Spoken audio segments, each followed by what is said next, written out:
Well, we're talking to John Force. If I'm reading Wikipedia right, 22-time champion. Now, 16-time champion. Okay. But as an owner, we have 22 wins. There we the go. Roberts won a bunch of them.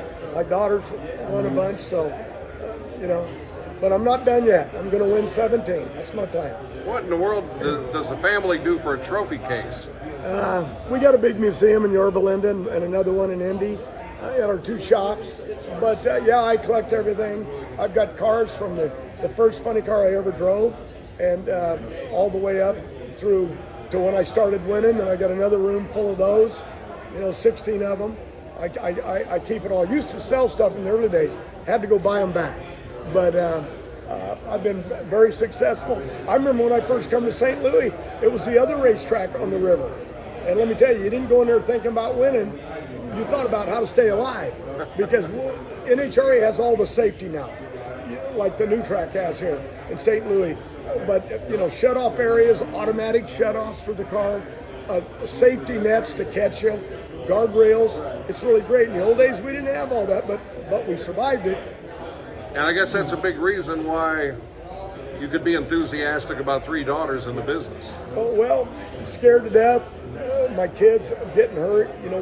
We lost Eric Medlin, years back in a crash in Gainesville, Florida. And it was just a fluke thing, like, how did this happen? But that's what got me into safety. And now we build our own chassis in Brownsburg, Indiana. We build our own safety stuff. I run Simpson safety equipment, parachutes, but basically we build everything, engines, everything in-house to make sure the driver's safe. So that's very important, but NHRA rules started changing, and this goes back 20 years.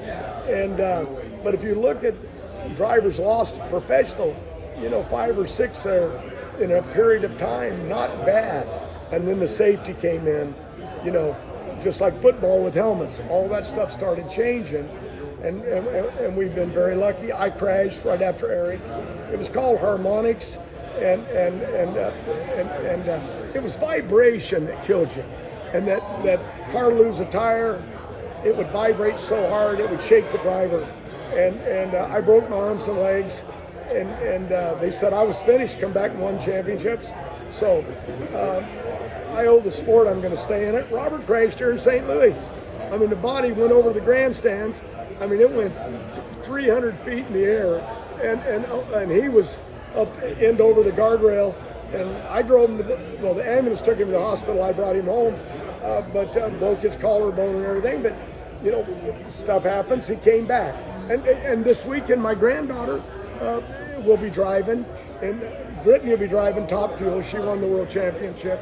Brock, another driver that I have, young kid, I raised his grandpa, So what I have to look at is the safety. And now my granddaughter's coming here. She just turned 18, and she's driving super comp. But my 2 grandsons, they're 8 and 10, and they're driving junior dragsters. So we're a family affair, but so's NHRA.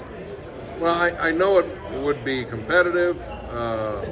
Obviously, an experience that's pretty exhilarating, but I have to think when there's that rare bad weekend for John Forrest where you're out in round 1 or 2, the fact that when you're going to Atlanta or wherever you're going, you've got other people to watch and root for. That's really, I imagine, really added to the experience and just makes it easier to go through the grind of getting ready for another weekend. Well, I've been on the road almost a month. And my wife's happy. I don't come home. She's actually flying in here to St. Louis. It was our anniversary yesterday, or actually, Tuesday. 42 years married, but she's coming out to watch her daughter. She's home with Courtney, married Graham Rahal, IndyCar driver, Bobby Rahal's son, and they got 2 little girls. So mom's home helping her, but she's wanting to be here with Brittany. But then my granddaughter, that's Robert's daughter, is coming here to race, and she just graduated from high school, going to college, but she'll be here in St. Louis racing. So it's a family affair, drag racing. NHRA, I love them. They've been good to me all these years. The pandemic hurt everybody, but we're recovering. And they said they're sold out here. I know they know they're sold out on Saturday. Let's see how Friday and Sunday goes, but I think it'll be good. But you've got a fan base here that really, they love racing, like they love baseball. And out there in California, we took the Rams back. See, I grew up with the Rams, watching them when I was a kid playing football, and then they took them and won the championship. And I watched that movie on their quarterback, Warner. It was unbelievable. I loved it. But I love St. Louis. I love what they did here with the stadium and all the restaurants in here. But we got the Rams back, and but Warner got that championship right here in St. Louis, and that was awesome. And the movie made us all proud. And see where it goes. A neat sport. You can't do this in every sport. Continue to go on and on. And I mean, this weekend's going to be all about a pitcher hanging it up. And it's funny, in 1 year, you can lose velocity. A running back, he's old, worn out at 27. It just got to be gratifying to be a part of something like this, where you just continue to compete, succeed, and in many respects, even with all the success you've had, grow somehow. I was in a race car when I was 16 years old when I got a driver's license. I grew up in a little trailer court. Grapes of Wrath is part of the book they're doing on me right now. And, my dad was a logger, my mom was a cook at Denny's. I was a fry cook. I sold shoes at Kenny's Shoes. But the life that racing has given me, I owe it back. And I love it. I live it 7 days a week. I've got a car museum with cars, but I don't know how to golf. I don't know how to fish. All I do is race, and that's my life. But it's been real good to me. And so why wouldn't I do it? It keeps me safe, it keeps me young, it keeps me in the fight with all these young kids. But I turned 74 in May, and I've signed contracts for 3 more years. I don't know how long I can go, but I'm going to be doing this for a while because a race car does the running for me. You know what I mean? I got the camaraderie of a team. When you're a kid, you want to get away from that trailer house as quick as you can. And you're on a bicycle, a motorcycle, a car. So it was only natural for me to go to the racetracks and win a race.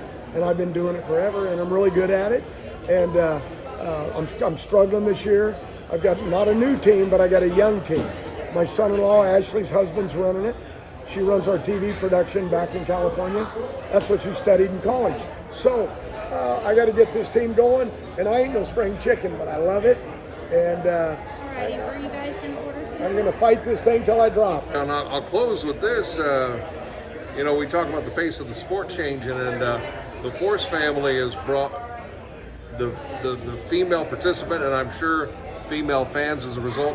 What was the key in how you raised your daughters that made them confident, interested?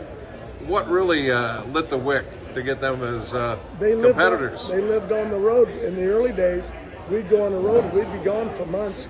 We couldn't afford, airplane tickets back and forth.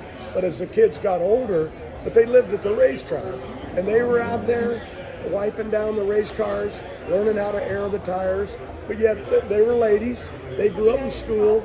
They did cheerleading. They did all that stuff in sports. But when it came time, Ashley wanted in a car. So we didn't get her in juniors in those days. We started her out in Super Comp, then the A Fuel, which is a dragster on alcohol, not nitro. And then she went into the funny car range. And then my youngest daughter, Courtney, she went around Brittany, because Brittany, after college, got her teaching credentials in school. And Courtney went into funny car. And they were rock and rolling, winning races. They loved it. But somewhere, Brittany, I said, just come drive the car once. And about a year after college, Courtney was already in the game. And I took Brittany and put her in the top fueler in West Palm Beach. And she got out of it and said, oh my God, 300 something miles an hour, this is what I want to do.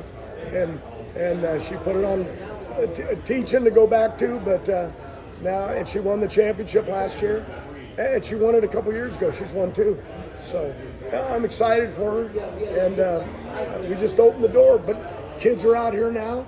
You'll see, 100 race teams here with their children here, and the kids are racing.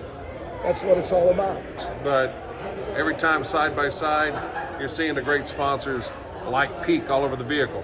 And you can't do anything in sports like you can with the various vehicles in NHRA.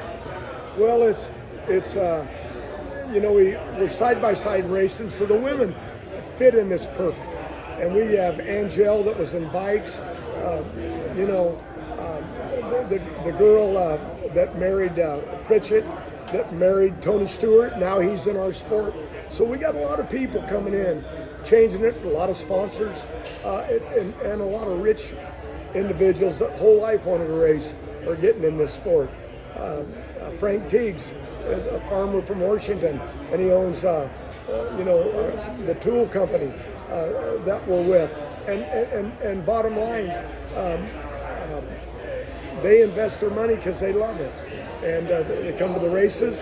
But there's other people out there in the sport that big money guys that are getting in, that won't go to NASCAR, won't go to IndyCar.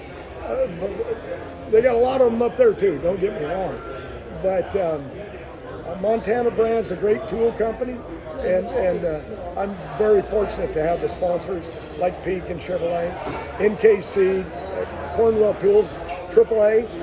So I'm lucky getting those plugs in. You notice, okay? You were getting them too, so thank you. You bet, John Force. Thank you so much. Good luck this weekend. All the best to your family. Thanks for having me on the show. All right. Okay.